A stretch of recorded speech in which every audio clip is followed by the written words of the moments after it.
Hey, what's up? Actually, I was just in the middle of doing a Clemson coaching hot board. So, in addition to the postseason, it's that time of year as well. It is that time of year indeed. Kendall joins us on the Farm Bureau phone line. Check out favorites.com and go with the home team, Mississippi Farm Bureau. So let's just start with didn't really see that one coming. And, of course, I am referring to Ole Miss Correct. being in the field. You had them, I think, fifth in terms of outside looking in, and they jumped and appear to have been either the last or next to last team into the field. Yeah, I think the biggest thing when you look at Ole Miss is, I think the fact of being in the SEC, and here's one thing I'll kind of point out to kind of start things off with. We had a couple more ACC teams in our projections than we did the SEC. Well, how did things kind of pan out? The two leagues had the same number of hosts and the same number of bids. So I think it was more so a balance thing is the reason why they got in. But at the end of the day, I think the committee looked at Ole Miss and looked at NC State and said, you know what? Like, frankly, we think Ole Miss is a better baseball team. At the end of the year, Ole Miss is a better baseball team. Now, I'm not sure where they got to that point when one team played for the ACC championship and the other went one in Q and Hoover, but that's how they got to that point. So at the end of the day, I mean, should they have been in over NC State? Absolutely not. But at the end of the day as well, I do think, Ole Miss, the last few weeks of the season played pretty well. They didn't play great in the one game in Hoover, but even A&M series at home, I thought they actually played pretty well. They lost the series, but they gave the Aggies all they could handle. And I actually think this team's in a pretty good spot. So at this point, I don't think they should have gotten in. But at this point, there's not much you can do about it. So, So I thought today, last week, I might be having a different discussion about Ole Miss baseball than them playing in a regional. I'll put it that way. Yeah, no, I mean, I think that's altogether fair, and that conversation isn't necessarily gone for good. We'll see how this weekend shakes out with Ole Miss and Coral Gables. I will ask you this, because we've had this conversation as it pertains to the basketball tournament. Mm-hmm. If you are one of the last 3 or 4 teams that gets in or does not get in, do you really have an argument? Because you had 56 games in the regular season to solidify your spot. And it's a hard job that the committee has to do. And yeah, we can quibble over the last team in, the first team out, last 4, first 4, however you want to break it down. But isn't there really not that much argument, good or bad, if you just barely get in or you just barely get left out? No, there's not. You don't want to leave it to chance. That's why coaches always say they don't want to leave it up to the committee. They want to control their own destiny. And NC State's a prime example. So NC State won 4 series in conference play. They did not win a series over a team that's in the tournament. So, Mike Buddy, I actually give him a lot of credit. Like, he brought up that really interesting data point. I would argue they made up for it in the ACC tournament a little bit. But yeah, you're right. I mean, if you're one of those last few teams in, Dallas Baptist, had they missed the tournament, the fact that they finished 14-12 or something like that in the Missouri Valley, that would have been the reason they were out. UTSA didn't make it in. They had a great year in Conference USA. But if you look at their non-conference, they played Southern, Little Rock. They did not play very good teams. Their non-conference strength schedules in the 200s. The same kind of goes for some of these other teams that missed. Wofford was the same way. So, yeah, you're right. I mean, if you're one of the last few teams in, I mean, it kind of is what it is. It's a beauty pageant, right? And so, if you're John Cohen or J.R. Teagues or Mike Buddy in a committee room, it's just like, what team do you prefer? And I think this committee, more than any, went well beyond the RPI. I think they went, hey, who do we actually think is the better team here? And they landed on Ole Miss. And frankly, I mean, I don't have an issue with that aspect. Southern Miss hosting in Hattiesburg. I feel like we've been talking about that for the last 2 months, certainly through the month of April when they played so well. They finish up with the 11 seed. Interestingly enough, the Hattiesburg Regional is matched up with the Coral Gables Regional. LSU is the 2. It looks like LSU is a little healthier. Kennesaw State is the 3, and Army is the 4. The thing that fascinates me the most, if you're thinking about chalk in this regional, the arms of Southern Miss against a healthy offense of LSU. And that, if both teams win on Friday, could set up a really, really cool Saturday night at Pete Taylor Park. It really could. The thing I would like to see from Ole Miss is I would like to see more offensive production. From Southern Miss. I think overall, Yeah, for Southern Miss. Did I say Ole Miss? Oh, You geez. did. It's It's okay. been a long last 3 days. I can Not imagine. many hours of sleep. Yeah. So, yeah, Southern Miss. I think the biggest thing for me is, in a lot of frankly, a lot of the games they've lost this year, it's been in games that their offense has been non-existent. When you're going against LSU, whether you have Hunter Riggins, Tanner Hall, Kirsten Waldrop on the mound, you have got to hit the ball because LSU is going to score runs. And so I think that's a really interesting, regional. Keep an eye on Kennesaw State, though. Ryan Coe has done a tremendous job there in year one. He's a former scout. He, was a player and coach there. Josh Hatcher, speaking of Mississippi State, I'll throw Mississippi State in the postseason. Josh Hatcher's had a phenomenal year at Kennesaw. I want to say he won MVP of the ASUN tournament. So, he goes back to the Magnolia State. And so, don't sleep on those guys. And then you have Army, who obviously they're a hard-nosed club. Jim Foster has done a phenomenal job there. I think this is back-to-back trips to the postseason. So, yeah, the Southern Miss did not get an easy draw, but I think I saw somebody mention earlier today that they thought LSU fans would roll into Hattiesburg and run that joint. I don't think so. We were talking with Luke Johnson, who hosts a show on our Hattiesburg station earlier today, and said that there's kind of a concerted effort from Southern Miss fans to buy up as many tickets as they can for the whole place. And, you're talking about an all-time record attendance of 6,000 or 6,200 earlier this year. In a lot of ways, Southern Miss will be able to block LSU out if they want to do that outside the ticket allotment. I don't think it's going to be a purple and gold takeover by any stretch in Hattiesburg. No, I don't think so either. Those people will come out for that. You just got to make sure the ticket code isn't something that people can figure out. I remember a few years ago, the TCU for a super regional, they hosted A&M, and they made the code for like season ticket holders to get extra tickets is like frogs like 16. I think it was like 2016. So they made the code frog 16. Well, A&M fans found out about it, and they bought like 2,000 tickets that they had held back for their season ticket holders to buy extra tickets. So USM, do not make like your code USM 22. Okay, good advice there. That Coral Gables regional, where Miami is the 6 overall, Arizona is the 2, Ole Miss is the 3. Of course, those teams met in a super regional. Then you got Canisius as the 4. How do you handicap that regional? I mean, honestly, I would grabs? not be remotely shocked if Ole Miss wins this regional. Here's the thing. The question for me is, does Miami throw Carson Palmquist in that first game? If they do, I start to like Ole Miss's chances because I think that they can match up with Carson Ligon pretty well for Miami. So the question for me would be, is Carson Palmquist starting game one? If he doesn't, I think it's very much wide open. I just think when you look at this field overall, Arizona, what do? They struggle on the mound. Nate Yeske's no longer at Arizona. They've gone back to kind of struggling a little bit on the bump. They can really hit. Chase Davis can hit bombs for them, but they've got question marks on the mound. And I think if you're Ole Miss and you can get a strong start out of Dylan DeLucia, I think you can beat them. Certainly Ole Miss was clicking on all cylinders offensively at the end of the year with Kevin Graham kind of leading the way. So I actually like their chances in the opening game. And from there, it's just about, like, what can they get out of Hunter Elliott or whomever they decide to start against Miami? And who does Miami start? That's really what it boils down to, because Carson Palmquist at home is very, very good. And the big thing for Ole Miss is, if you're Mike Bianco, you want to kind of have them on the ropes late in the game, because what you don't want to do is be down by a run and then bring in Andrew Walters out of the bullpen, because, I mean, if you look at his numbers and his track record, it's very good. He's probably the best reliever in college baseball. You do not want them turning the game over to him with a lead. I'm just thinking about the biggest storyline in Coral Gables, and it may be weather. Like, there may not be any baseball there's a tropical on storm Friday. heading that way. Exactly. And then they're you get supposed into to have weird like rules. 3 or 4 inches of rain Friday and Saturday. I don't know how you're going to play baseball. I really don't.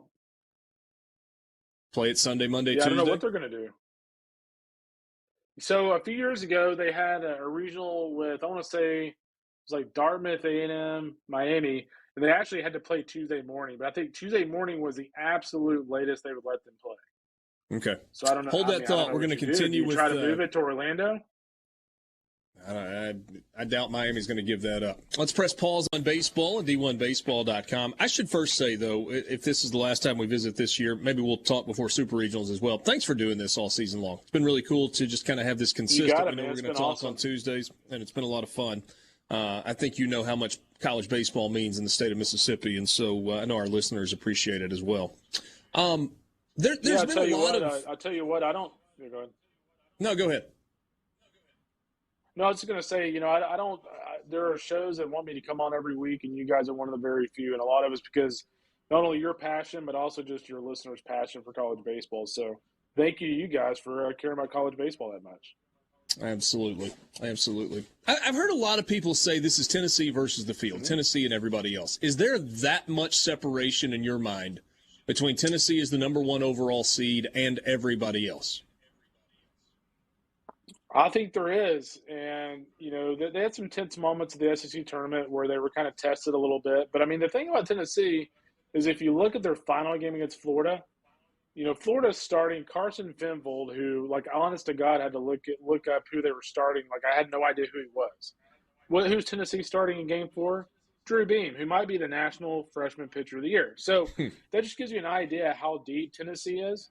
They're very deep offensively. They could pick Blake Burke or Christian Scott off the bench, and they would not skip a beat. So I think they're deeper than everybody else right now.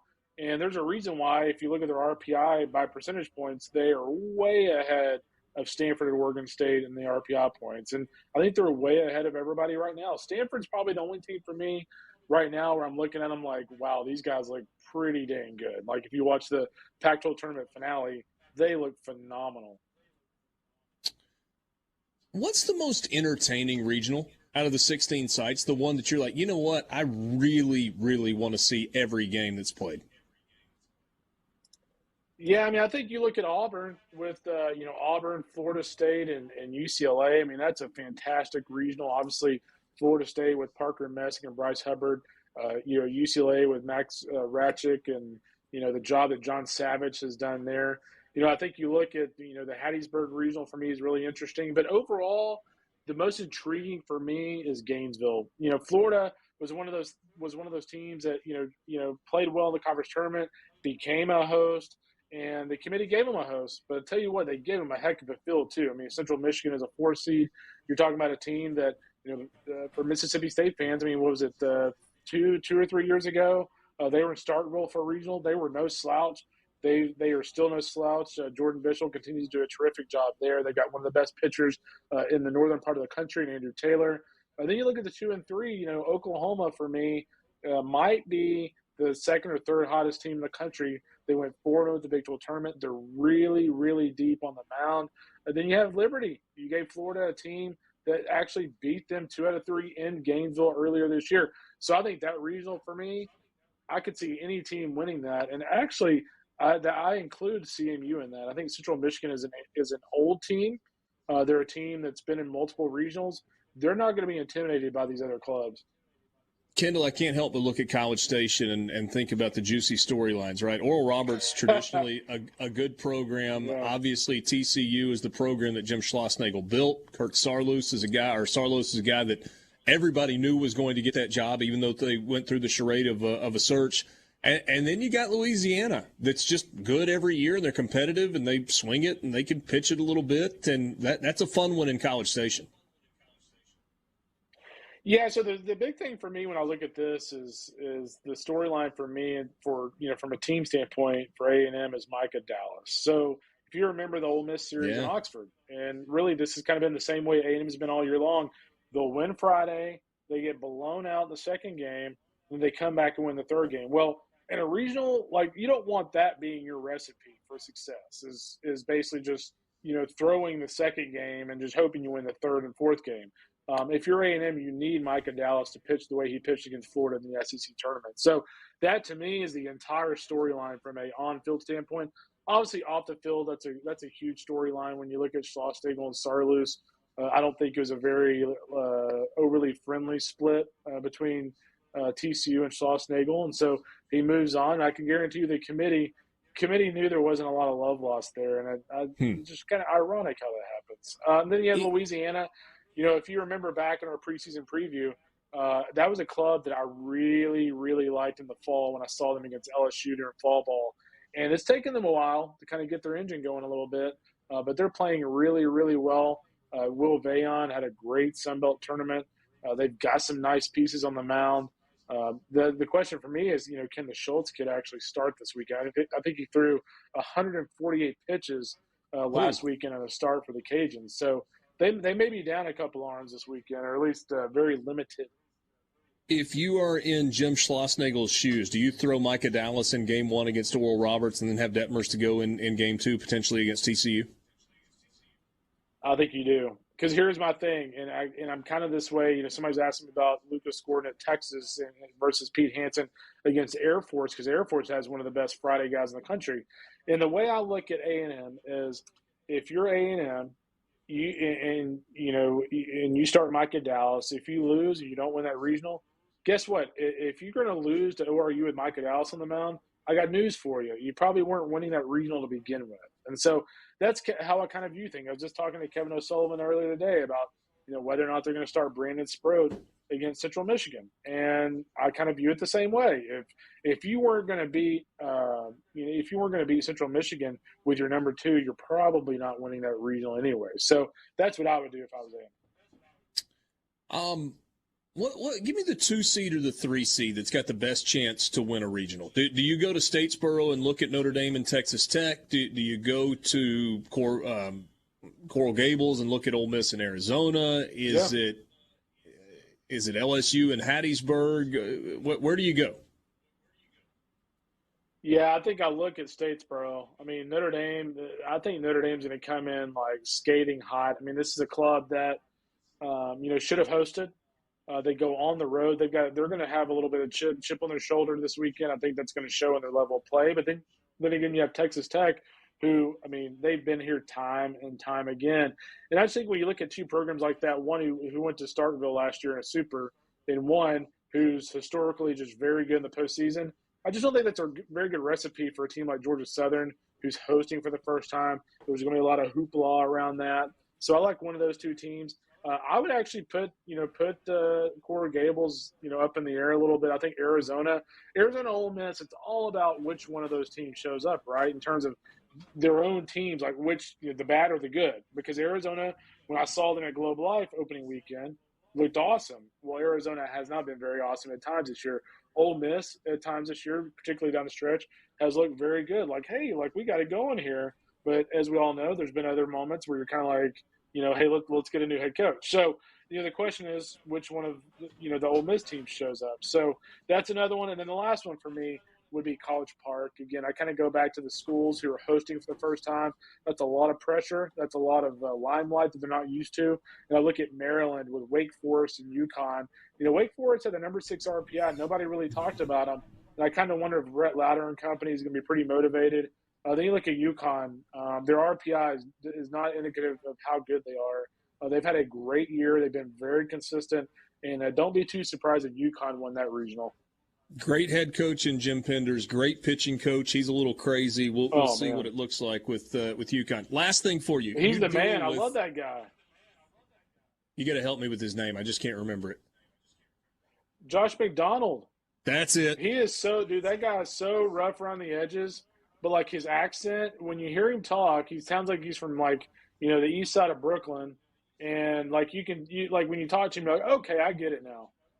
Yeah, he is a piece of work. Last thing for you. You deal with fans who are a little crazy. We only got a minute left on this. Arkansas fans are a little frustrated these days, some of them, with Dave Van Horn. Does this Arkansas team get hot and win in Stillwater, or is this season going to be one that they just want to flush? Well, they looked at Hoover like they were ready to move on and go to summer ball or pro ball. I think they're going to view this as a clean slate. This is a team that has not played very well the entire season. They're kind of like Ole Miss. If Ole Miss kind of turned it on the last 3 weeks, Arkansas just has not really turned it on all year long. And I've got them going to Omaha. I don't have a lot of conviction in that, but I just feel like this team's far too talented with far too many leaders to just kind of flame out in a regional. But if they play like they did in Hoover, they may have a 0-2 exit that tournament. Is it crazy that some Arkansas fans are like, you know what, that's enough of Dave Van Horn? Yeah, that's ridiculous. That's ridiculous. You know, they were It's close almost to as winning it all a ridiculous as couple like of years. 5 years ago. I think Ole Miss fans wanted Mike fired after losing in a Super last year. There were some. There were some that felt that way. Thanks, Kendall.